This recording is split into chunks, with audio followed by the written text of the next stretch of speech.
नमस्कार, मैं हूं आपके साथ रिया और आप देख रहे हैं द राजधानी न्यूज़। जिस तरीके से आपको पता है कि यासीन मलिक को लेकर बड़ा फैसला इस वक्त सरकार सुना चुकी है। उम्र कैद की सज़ा उनको हो चुकी है, जहां पर उनकी बीवी अब थोड़ी सी बड़गलाती हुई नज़र आ रही हैं, जिनका नाम मिसाल मलिक है। उन्होंने अपनी स्टेटमेंट में बहुत कुछ कहा है, जहाँ पर भारत देश को फांसीवादी बता दिया गया है, भाजपा सरकार को फांसीवादी बता दिया गया है, यहाँ तक कि NIA पर भी सवाल उठाए गए हैं। तो तमाम उनकी तरफ से इस वक्त आरोप लगाए जा रहे हैं, जो कि कश्मीरियों पर भी एक बड़े सवाल उठाते हैं, भारत सरकार पर भी एक बड़े सवाल उठाते हैं। इस वक्त हमारे साथ में इंडिया फॉर कश्मीर की स्पोक पर्सन एक्टिविस्ट हमारे साथ यहाँ पर साक्षी जी मौजूद हैं। सबसे पहले मैम स्वागत है आपका। धन्यवाद। देखिए, यासीन मलिक को लेकर जिस तरीके से फैसला आया है, क्योंकि 30 साल गुजरे, उसके बाद इतना लंबा दौर गुजरा, उसके बाद ये फैसला आया। अब फैसले में उम्र कैद की सज़ा उनको दी गई है, तो कहाँ तक आप इस पर सहमति जता रही हैं कि उम्र कैद ही होनी चाहिए थी या फिर इससे कुछ बढ़कर भी?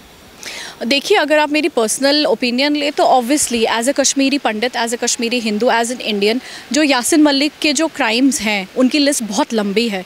वैसे तो उनको फांसी की सज़ा मिलनी चाहिए थी, बट हमें इस बात का खास ख्याल रखना चाहिए कि NIA की स्पेशल कोर्ट का जो अभी फैसला आया है वो फैसला टेरर फंडिंग केस में था, और टेरर फंडिंग केस में उनको उम्र कैद की सज़ा मिली है, 2 लाइफ इम्प्रिजनमेंट्स मिली हैं, विच मीन्स कि वो जब तक जिंदा हैं तब तक जेल की सलाखों के पीछे ही रहेंगे।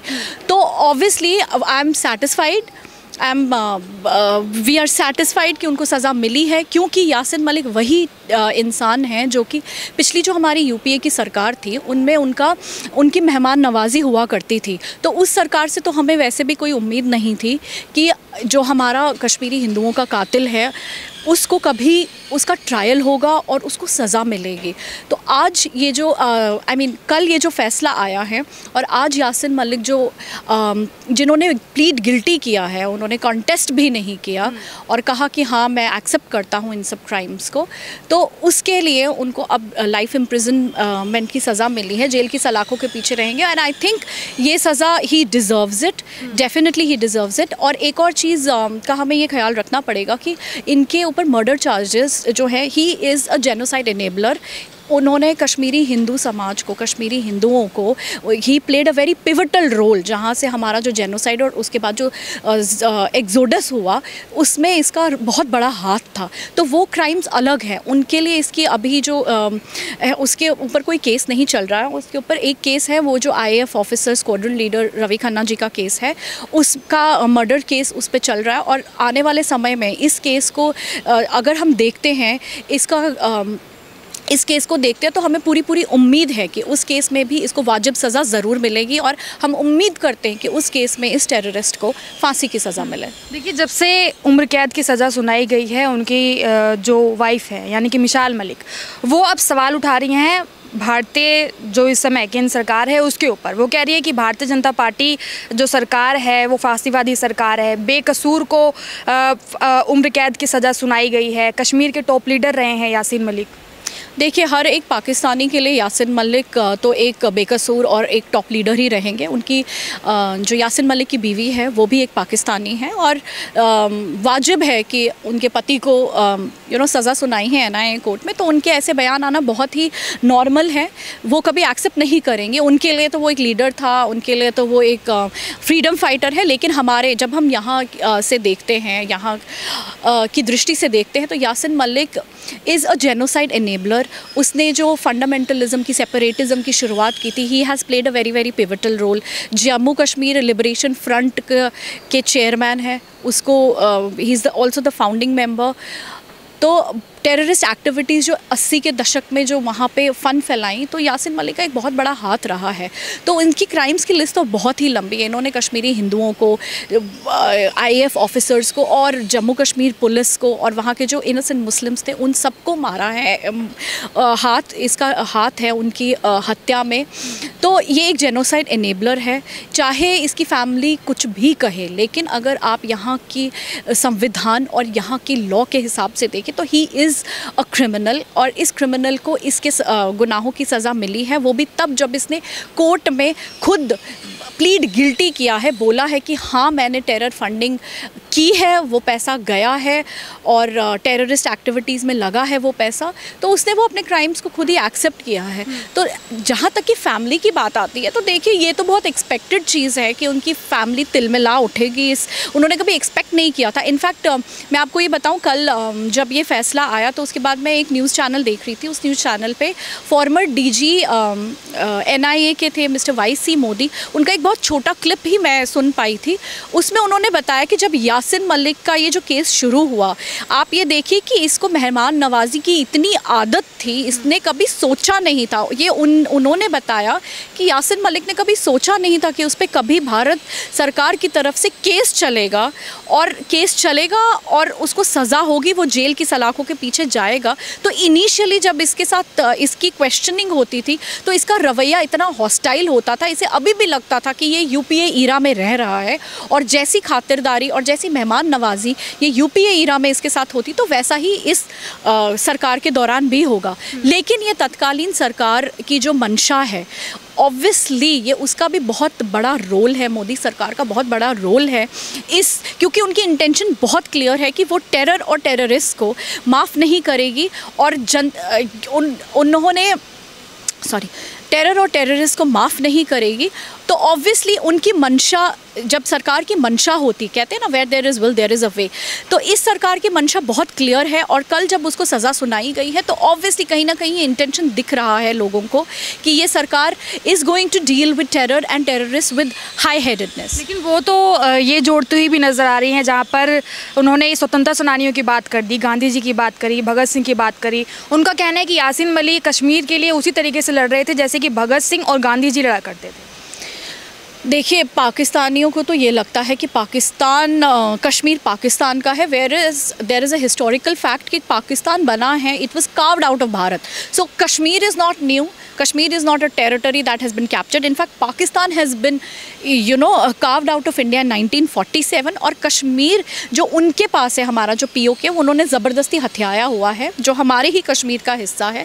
और जब से पाकिस्तान की एग्जिस्टेंस आई है तब से उनका एक ही एजेंडा पूरे ग्लोबल प्लेटफॉर्म पे चलता है, वो कश्मीर का मुद्दा है। सिर्फ एक यही मुद्दा है जिसके दम पे उनकी आइडियोलॉजी, जिसके दम पे उनकी सरकारें, जिसके दम पे उनका जो भी ग्लोबल एजेंडा, फॉरेन पॉलिसीज़ या इंटरनल मैटर्स जो भी है, सिर्फ Kashmir is a pot boiler for them.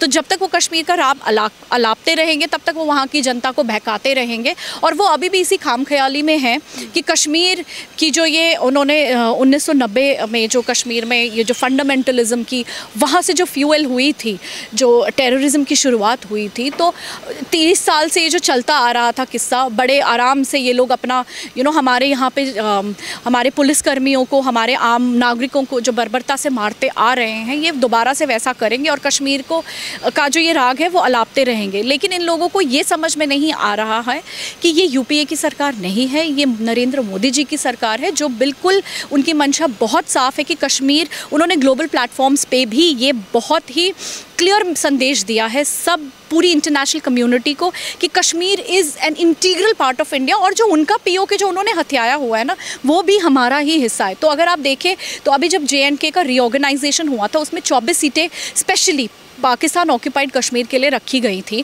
तो आप असेंबली के लिए रखी गई थी। तो आप देख लीजिए इस सरकार की मंशा कितनी क्लियर है, कितना इनकी थॉट्स में कितनी क्लैरिटी है कि जो कश्मीर है वो तो हमारा ही है। लेकिन पाकिस्तान का जो हिस्टोरिकल जो उनकी एग्जिस्टेंस है, वो सिर्फ तब से लेके आज तक सिर्फ कश्मीर के नाम पे ही वो लोग इंटरनेशनल कम्युनिटी में अपना राग अलापते रहते हैं। लेकिन आज की डेट में पूरी इंटरनेशनल कम्युनिटी को भी पता है कि Pakistan is nothing but a hub of terrorism. जिस तरीके से बात, अभी जो सवाल है या फिर आरोप कहें कि भारतीय जनता पार्टी पर लगाया जा रहा है, वो यही कह रहे हैं कि हिंदुत्व का वो लोग वोट कमाना चाहते हैं, इस वजह से यासीन मलिक को फांसी पर चढ़ाने की बात की जा रही है, या फिर जो टॉप लीडर उनको बताया जा रहा है, बेकसूर उन्हें बताया जा रहा है, उन पर देखिए पाकिस्तानियों के लिए तो वो टॉप लीडर है, डेफिनेटली हैं, क्योंकि ही is a fundamental, he is a terrorist, top rated terrorist, तो ऑब्वियसली टॉप लीडर तो है, लेकिन किस हिसाब का टॉप लीडर है? उसने वहाँ की जनता को बहलाया फुसलाया। देखिए आप देखिए इसकी फैमिली बहुत सेफली पाकिस्तान में रहती है, लेकिन ये वही लोग हैं जो स्टोन पेल्टिंग के नाम पे वहाँ की जो आम जनता है उनको गुमराह करके उनके बच्चों को आगे करते हैं। और अगर आप देखें तो बहुत सारे ऐसे केसेस हुए हैं जहाँ छोटे छोटे बच्चे जो है ना इनके बहकावे में आके बलि का बकरा बने, जबकि इनकी फैमिलीज़ फैमिलीज़, जैसे इनकी बीवी पाकिस्तानी है और इनकी बेटी आज की डेट में पाकिस्तान में आराम से अपनी ज़िंदगी गुजर बसर कर रहे हैं। तो आम जनता को इन्होंने बहुत बहलाया फुसलाया है और अभी जो है लोगों को भी ये कुछ कहीं ना वहाँ की जनता को भी काफ़ी कुछ समझ आ रहा है कि ये लोगों ने उन people like him, Yasin Malik, उन्होंने उनका जो फ्यूचर है उसको भी बर्बाद किया है। और हाँ, जहाँ तक फैमिली की बात है तो family will always stand by their own people. तो इनकी बीवी जो है वो ऑब्वियसली इनके लिए इनके हक में ही बयान देंगी। ह्यूमन राइट्स पे सवाल उठा रही हैं जी, इनके ह्यूमन राइट्स हैं, लेकिन जो इन जैसे लोगों ने जो पूरी एक वहाँ पे 5000 सालों से एक पीसफुल कम्युनिटी, कश्मीरी हिंदू, कश्मीरी पंडित कम्युनिटी रह रही थी, उनको वहाँ से भागने पे उनका जेनोसाइड किया, कैलकुलेटेड जेनोसाइड किया, टारगेट किलिंग्स आज भी रुक नहीं रही हैं, हमें वहाँ से भागने पे मजबूर किया, हमें खदेड़ा गया हमारे ही घरों से, तो हमारे ह्यूमन राइट्स नहीं थे। और ह्यूमन राइट्स की बात आती है तो ह्यूमन राइट्स इनको दिए गए थे, इनको पूरा मौका दिया गया है कि वो अपना केस प्रेजेंट करे, but he wilfully chose to plead guilty, क्योंकि कहीं ना कहीं उनका कहना है कि जैसे सरकार अभी इस समय रवैया दे रही है उसमें ना तो जो वहाँ का कश्मीरी हिंदू है वो सुरक्षित महसूस कर रहा है, ना ही जो कश्मीरी मुसलमान है वो सुरक्षित महसूस कर रहा है। यानी कि यासिन मलिक जब तक थे तब तक सब कुछ ठीक था। This is obviously it's a very miscalculated statement, ऐसा कुछ भी नहीं है। देखिए, जब तक यासिन मलिक जैसे लोग खुले आम घूमते रहेंगे तब तक आम कश्मीरी या आम हिंदुस्तानी कश्मीर में कभी भी सेफ़ नहीं है, क्योंकि इस जैसे लोग ही लोगों को आम नागरिकों को भड़काते हैं, उनको टेररिज्म की राह पे धकेलते हैं, खुद तो आराम की ज़िंदगी गुजर बसर करते हैं। अगर आप हिस्टोरिकली देखें, ह्यूमन राइट्स की बात आ रही है, फासिस्ट की बात आ रही है, फासिज्म की बात आ रही है, भाजपा का एजेंडा की बात आ रही है, लेकिन मुझे फांसीवाद की बात आ रही है, लेकिन आप मुझे ये बताइए, ये भाजपा ने तो फैसला नहीं दिया ना, ये भाजपा ने अपने पार्लियामेंट में तो ऐसा कोई फैसला नहीं निकाला है, और अगर भाजपा निकालती तो मुझे पूरा यकीन है कि वो शायद इसको फांसी की सज़ा सुनाते।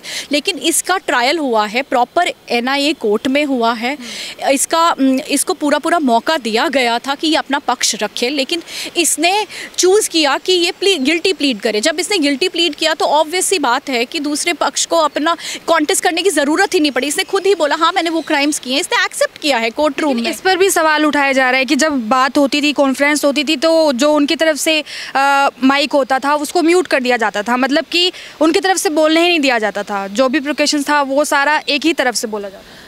कहाँ से ये, मतलब ये ऑब्वियस सी बात है। देखिए, जाहिर सी बात है, इनकी फैमिली है तिलमिला उठी है इस टाइम पे। इन्होंने बहुत पहले भी अगर आप देखें तो इनकी बीवी ने काफ़ी सारे इंटरनेशनल प्लेटफॉर्म से भी कोशिश की है कि उनका ध्यान भी यासिन मलिक की तरफ बटोरे, और इन्होंने पूरी कोशिश की। अब देखिए, she is a Pakistani citizen, तो जाहिर सी बात है अभी पाकिस्तान में अपने हाथ पैर तो मारेंगी ही, ये कोशिश तो ज़रूर करेंगे कि कहीं ना कहीं इंटरनेशनल मीडिया का जो अटेंशन है, फिर से जो प्रो पाकिस्तान जिनका झुकाव है, उस मीडिया को यासिन मलिक केस के पीछे लगाएं। लेकिन ऐसा कुछ नहीं है, यासिन मलिक को पूरा मौका दिया गया था इंडियन जुडिशरी में। देखिए, our judiciary is very kind, हमारे यहाँ कोई वो उनके लिहाज के फैसले नहीं होते हैं कि बस अभी केस दायर हुआ और आधे घंटे में फैसला सुना दे, ऐसा कुछ नहीं है। बाकायदा यहाँ केस चला है, इसको अपना पक्ष रखने का पूरा मौका दिया गया था, लेकिन जब इसने खुद ही एक्सेप्ट किया तो फिर देखिए केस कॉन्टेस्ट और फिर बाकी सब चीज़ों की तो बात ही ख़त्म हो जाती है ना, क्योंकि इससे खुद ही बोला हाँ मैंने ये सब किया, जो इसके ऊपर आरोप लगे थे इससे वो एक्सेप्ट किया, हाँ वो मैं आरोप मानता हूँ, ये सब मैंने किया है। तो बस उसी के बेसिस पे जो कोर्ट है उन्होंने सज़ा सुनाई है, और ऐसा कुछ नहीं है जैसा ये। अब देखिए, पाकिस्तान की बात करें तो वो तो हमेशा से ही तिल का ताड़ बनाने पे लगे होते हैं। टेररिस्ट के हमारे यहाँ के टेररिस्ट उनके फ्रीडम फाइटर्स हैं, जो यहाँ की आम जनता को बेधड़क मारते हैं, इतनी बर्बरता से मारते हैं, छोटे छोटे बच्चों तक को भी नहीं छोड़ते, औरतों को भी नहीं छोड़ते, वो सब उनके लिए फ्रीडम फाइटर्स है। तो अगर उनके चश्मे से देखें तो डेफिनेटली वो उनके लिए फ्रीडम फाइटर्स है। बट हमारे यहाँ के भारत के लिए he has been an anti India person, he has been a pro Pakistani person, he has fuelled separatism in Kashmir, he has played a pivotal role in our genocide. और इतने लोगों की हत्या, खून जो है ना इसके हाथों पे लगा हुआ है, इतने लोगों को इसने मारा है डायरेक्टली या indirectly, he is involved in so many crimes कि अब अगर इसकी क्राइम्स की लिस्ट की बात करें तो वो बहुत लंबी और बहुत बर्बर है। तो बात करते हैं इसकी फैमिली की, तो उनके लिए तो ये हमेशा से इनोसेंट ही रहेगा, वो कभी एक्सेप्ट ही नहीं करेंगे। लेकिन एक तरफ NIA पे भी तो सवाल उठाए जा रहे हैं, वो कह रही है कि अदालत भी उनकी है, जज भी उनके हैं, वकील भी उनके हैं, तो फैसला कहाँ से सही होगा? देखिए, आई डोंट नो कि इन लोगों को ये बात क्यों नहीं समझ आती है। NIA की देयर आर स्पेशल कोर्ट्स जो यहाँ पे फास्ट ट्रैक जो फर्जी कोर्ट लगाई गई। इनके लिए तो सब कुछ फर्जी है। एक तो इनके लिए बस मैं तो बोलना नहीं चाहूँगी। देखिए, हम हिंदुस्तानी संविधान पे, अपनी लॉ इन्फोर्समेंट पे और अपने सिस्टम पे पूरा यकीन रखते हैं।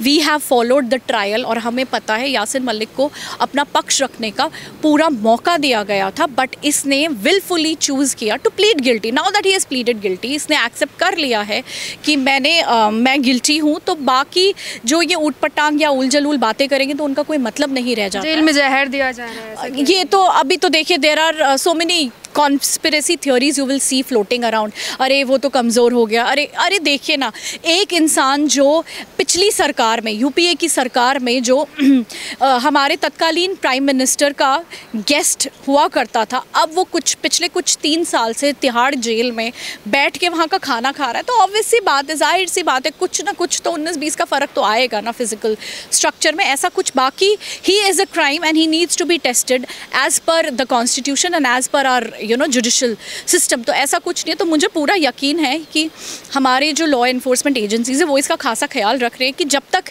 ये ना सुने कि हाँ ये ही इज़ अ क्रिमिनल, जब तक ये क्रिमिनल प्रोनाउंस हो, तब तक I am sure they will treat him very well even after, क्योंकि हमारा judicial system is very very kind to everybody. तो यासिन मलिक अब जेल जाएगा। सबसे सेटिस्फैक्ट्री बात है कि वो जेल जाएगा। उसने इतने सारे इतने उसकी लिस्ट जो है ना क्राइम्स की, तो अब कम से कम टेरर फंडिंग में तो वो जेल जा ही रहा है। लेकिन अब हमारी जो नज़रें हैं ना, जो स्क्वाड्रन लीडर रवि खन्ना जी हैं, उनके केस पे है, और उस केस में हम ये उम्मीद कर सकते हैं कि उनके मर्डर के लिए, प्लस जो बाकी 3 IAF ऑफिसर्स थे उनके मर्डर के लिए इन्हें फांसी की सज़ा हो, क्योंकि बहुत ही बर्बर तरीके से उन्होंने उनका कत्ल किया था। और ये सब अगर आप देखें, बात करें कश्मीर फाइल्स की, आई थिंक इनकी बीवी ने कश्मीर फाइल्स का नाम भी लिया है, लेकिन मैं आप सबको ये बताना चाहूँ, विलन दिखाया गया उसमें। बिल्कुल, कश्मीर फाइल्स जो है that is 100% accurate presentation of whatever happen to the Kashmiri Hindu community in 1990। तो 1990 में जो हमारी कम्युनिटी ने जो फेस किया, वो तो उसका एक अंश मात्र है। मतलब अगर आप बात करें हमारी कम्युनिटी ने क्या फेस किया, वो केवल 1% है। तो 1% को स्क्रीन पे दिखाया और तब लोगों को ये समझ आया, जो लोग एक बात करते थे, जिन्हें कश्मीर का जोग्राफिकल या हिस्टोरिकल पर्सपेक्टिव पता नहीं है कैसा है, जब उन्होंने वो देखी तब उन्हें समझ आया कि कितना डिफ़िकल्ट होता है जब पाकिस्तानी आर्मी ने अपने इन टेररिस्टों को ट्रेन करके पूरे मॉडर्न वेपनरी के साथ हम लोगों के ऊपर छोड़ दिया था, हम लोगों का कत्ल करने के लिए, हमारी कम्युनिटी को मारने के लिए छोड़ दिया था। तो उनका मुकाबला करना तो ना के मतलब इम्पॉसिबल था। तो कश्मीर फाइल्स का कहीं ना कहीं बहुत बड़ा रोल रहा है यासिन मलिक और बिट्टा कराटे के कैरेक्टर को जो उन्होंने मिक्स करके एक कैरेक्टर दिखाया है वहाँ पे।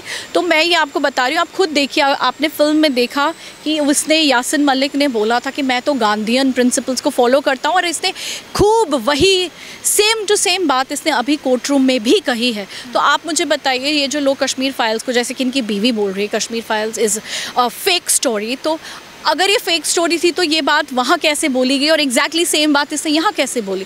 तो बहुत सारी ऐसी स्ट्राइकिंग रिजेम्बलेंसेस हैं जो वहाँ पे उसने उस फिल्म में दर्शाया गया है, विजुअल डॉक्यूमेंटेशन में दर्शाया गया है। तो कश्मीर फाइल्स का एक बहुत अहम रोल रहा है, लेकिन लोगों को जागृत करने में, ना कि किसी भी ट्रायल को इन्फ्लुएंस करने में। और इसका तो यासिन मलिक का ट्रायल तो कश्मीर फाइल्स के रिलीज़ होने से पहले से ही चल रहा था। वो पिछले 3 साल से, 3-3.5 साल से जेल में है। तो उनका ये देखिए, वो तो अपने हर किस्म के हथकंडे अपनाएंगी। बहरहाल उनके हथकंडों से इनके जो पति ने जो ये क्राइम्स किए हैं उस पर कोई फ़र्क नहीं पड़ेगा, मतलब वो वाइट वॉश नहीं कर पाएंगी। He was a terrorist, he is a terrorist and he will remain a terrorist. And एक सवाल मैम ये भी कि वो कह रही है कि देखिए, भारत एक लोकतांत्रिक देश है, इसमें वॉयलेंस नहीं देखी जाती या फिर सुना जाता है, लेकिन अभी इस वक्त मैं एक वीडियो की तरह जी रही हूँ। पिछले 8 साल से, उससे भी ज़्यादा, मुझे मेरे हस्बैंड से मिलने नहीं दिया जा रहा है, उनका ख्याल नहीं रखा जा रहा है, वो बेकसूर है, इस तरीके के स्टेटमेंट्स वो दे रही हैं। तो कश्मीर में जो भी कुछ हुआ हिंदू मुसलमानों के साथ, अब वो खुद अपने आप को बता रही हैं कि मैं वीडियो की तरह जीवन यापन कर रही हूँ। इस पर क्या कहना है? देखिए, उन्हें तो 8 साल से ये ऐसा महसूस हो रहा है, लेकिन क्या वो सोच सकती हैं कि उनके पति ने कितने सारे लोगों को ऐसी ज़िंदगी जीने पर मजबूर किया है। तो 32 साल से ऐसी बहुत सारी हमारी जो विधवा बहनें, विधवा माताएं हैं, इंतज़ार कर रही हैं उस पल का। जैसे कि आप मिसेस निर्मल खन्ना को ही देख लीजिए, वो 32 साल से इंसाफ की लड़ाई लड़ रही हैं और इस उम्मीद में जी रही हैं कि जैसे उनके पति के कातिल को सज़ा मिले। तो देखिए, यासिन मलिक ने ये यातनाएं बहुत सारे इनोसेंट लोगों को दी हैं। अब देखिए, कर्मों का चक्कर है, अब वो उनकी बीवी अब वो फेस करेंगे, अब उसमें हम कुछ कर नहीं सकते। उनके पति ने ये कांड किए हैं, ये क्राइम्स किए हैं, he will be tried as per the laws of the land and we are very very hopeful कि आगे इस पे जितने भी केसेस चल रहे हैं जो which are under trial right now, उसमें उसको संविधान और उसको जुडिशल सिस्टम के हिसाब से ही पनिशमेंट, सज़ा मिलेगी।